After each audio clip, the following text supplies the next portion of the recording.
He tried to move away but she held him tight. "Just relax, Junior," she said. "I'm just trying to help." "Stepmom, what are you doing?" "Don't worry, Junior, you're gonna enjoy it. Promise me you won't tell Daddy?"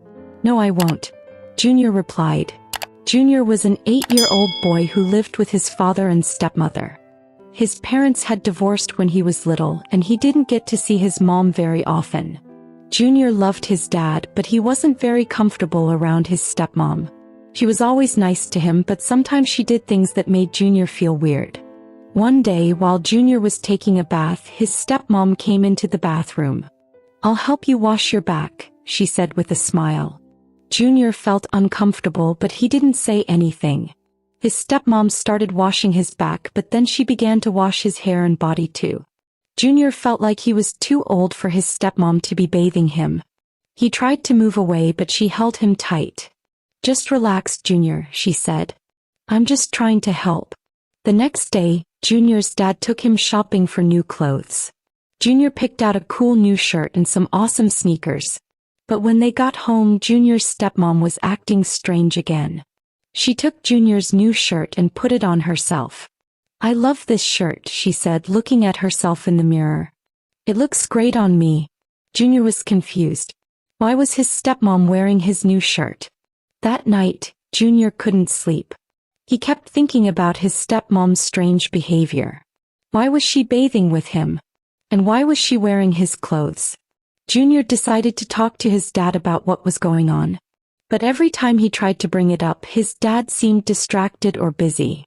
Junior felt like he was all alone and he didn't know what to do. He just knew that he had to get to the bottom of his stepmom's strange behavior. What do you think Junior should do next? Should he? Junior lay in bed staring at the ceiling. He felt trapped. The strange things his stepmom did weighed on his mind, and he couldn't pretend everything was fine anymore. He needed to do something, but what? After a restless night, he made up his mind. He would try tell someone else, like a teacher or a family friend. Junior's heart raced as he sat in the classroom, staring at the chalkboard but not paying attention to the lesson. His thoughts kept circling back to his stepmom's strange behavior. The bath incident made his skin crawl, and seeing her wear his new shirt only added to the confusion. He didn't know what to do, but he knew one thing. He couldn't keep this to himself anymore. During recess, he lingered by the playground watching the other kids play. He wanted to tell someone, but fear held him back. What if nobody believed him? What if his dad got angry? Finally, he spotted his favorite teacher, Miss Beasy, sitting under a tree with her notebook. Miss Beasy always said her students could talk to her about anything. Junior took a deep breath and walked up to her. "Miss Beasy," he said, his voice barely above a whisper. She looked up, smiling warmly. "Junior, what's wrong? You look worried." He hesitated, twisting his fingers nervously. I need to talk to you. It's about my stepmom. She's been acting strange." Miss Beasy put down her notebook and gestured for him to sit beside her. "What do you mean by strange, Junior? Tell me what's happening." Junior looked around to make sure no one was listening. Then in a shaky voice he told her everything. The bath, the shirt, and how it all made him feel uncomfortable. Miss Beasy's smile faded, replaced by a serious expression. "Junior, I'm really glad you told me this. It's important that you feel safe and happy at home. I'm going to help you, okay?" Junior nodded, feeling a mix of relief and fear. He wasn't sure what would happen next, but at least he wasn't alone anymore. That afternoon, Miss Beasy called Junior's dad to share what Junior had told her. She spoke gently but firmly, explaining how important it was to address the situation. Junior's dad was silent for a moment, then let out a heavy sigh. "I didn't know Junior felt this way," he admitted. "I thought everything was fine. Sometimes kids don't say what they're feeling until it gets too much," Miss Beasy replied. "But this is serious, and it's important to make sure Junior feels safe and understood." Junior's dad promised to talk to his wife that evening. But Miss Beasy wasn't satisfied with just a conversation. She suggested involving a counselor or family friend who could help handle the situation properly. That evening, Junior sat in his room pretending to read a book. but his ears were tuned to the heated discussion happening in the living room. He could hear his dad's voice, low and tense, and his stepmom's voice, higher and defensive. "I was just trying to help him," she said. "I thought I was doing what a good stepmother should do." "You crossed a line," his dad replied. "Junior is uncomfortable and that's not okay. You should have known better." Junior heard a loud sigh from his stepmom, followed by silence. He felt a strange mix of guilt and relief. Was this his fault? Did he do the right thing by telling Miss Beasy? The next day, Junior's dad sat him down for a talk. "Junior, I'm really sorry I haven't been paying more attention," he said. "I didn't know you were feeling this way. From now on, I promise to listen to you and make sure you're comfortable." Junior nodded, feeling a lump in his throat. "What about stepmom?" he asked hesitantly. "She's agreed to give you more space," his dad said. "We're also going to talk to someone who can help us understand each other better as a family. But I need you to promise me something too. If anything ever makes you feel uncomfortable again, you have to tell me right away. Can you do that?" Junior nodded again. "I promise." Over the next few weeks, things started to change. Junior's stepmom apologized to him, saying she hadn't realized her actions made him uncomfortable. She started going to therapy to work on understanding boundaries. Junior's dad also made an effort to spend more time with him, asking about his day and making sure he felt heard. But Junior still felt cautious. He couldn't forget how strange and unsettling those moments had been. He kept a close eye on his stepmom, always alert for any signs that things might go back to how they were.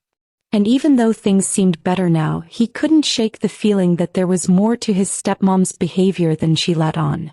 Late one night, as Junior lay in bed, he heard soft footsteps outside his door. His heart raced. He froze, barely breathing, as the doorknob turned slowly. "Junior," his stepmom's voice called softly from the hallway. "Are you awake?" Junior's stomach dropped. He didn't answer. He closed his eyes tightly and pretended to be asleep. After a long moment, the door clicked shut and the footsteps faded away. The next day, Junior told his dad everything. This time, his dad didn't hesitate. He called a family friend, a counselor, to help them get to the bottom of everything. Junior realized that speaking up had been the right choice all along. Junior learned that it's okay to feel uneasy and that telling someone you trust can make all the difference. Even though the road to fixing things was long and hard, he knew he had taken the first step to ensuring he felt safe and happy in his home again. Things came to a head one weekend when Junior's stepmom showed up at his apartment unannounced, again. This time, Mia was there. Junior's stepmom looked surprised to see her, and her smile didn't quite reach her eyes. "Oh, I didn't know you had company," she said. Junior took a deep breath. "Stepmom, this is Mia." "Mia, this is my stepmom." Mia extended her hand, but Junior's stepmom barely acknowledged her. Instead, she turned to Junior and said, "I brought you some soup. You've been working so hard. You need to take care of yourself." Earlier, Junior's life had started to feel a little better after he told his dad and Miss Beasy about his stepmom's strange behavior. His dad was spending more time with him, and his stepmom had apologized and promised to give him more space. But Junior still felt uneasy. He couldn't shake the feeling that something wasn't right. One evening, after dinner, Junior's stepmom called him into the living room. "Junior, I want to show you something special," she said with a smile. Junior hesitated. He didn't want to be alone with her, but he didn't know how to say no. She led him to a small table where she had set up a strange-looking board with letters and numbers on it. "This is a Ouija board," she explained. "It's a way to talk to spirits. I thought it would be fun for us to try it together." Junior felt a chill run down his spine. He didn't like the idea of talking to spirits. It sounded scary. "I don't think I want to," he said quietly. His stepmom's smile faded. "Don't be silly, Junior. It's just a game. Come on, sit down." Junior sat down reluctantly.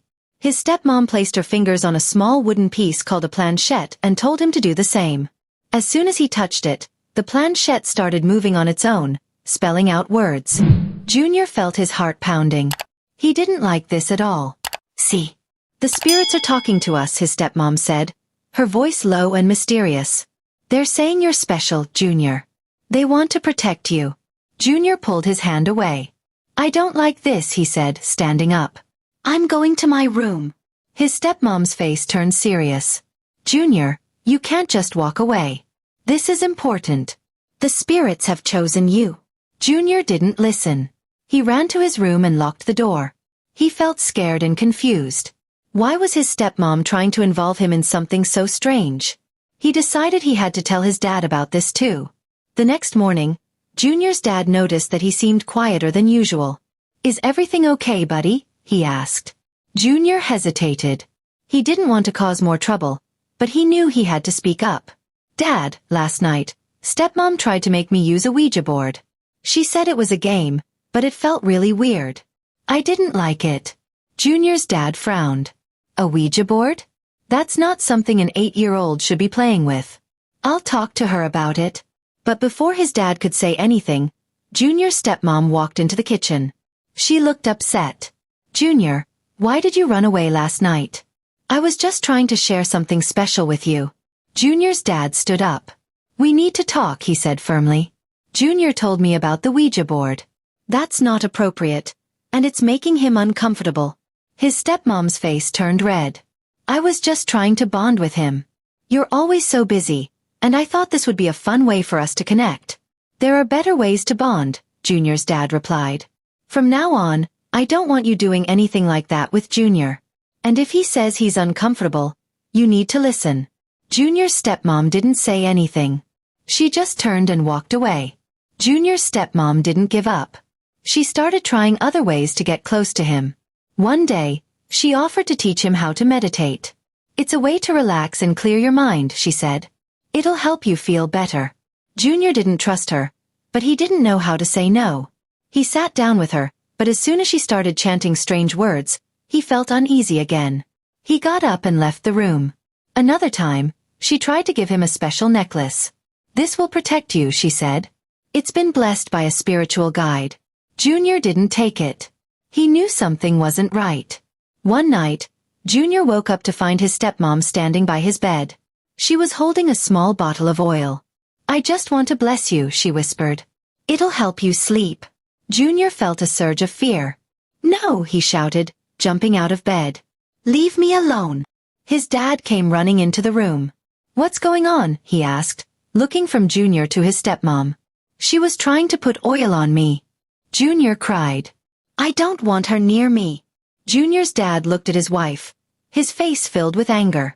That's it. You're crossing too many lines. We need to get help. The next day, Junior's dad called a family counselor. They all went to a meeting together, and Junior finally felt like someone was listening to him.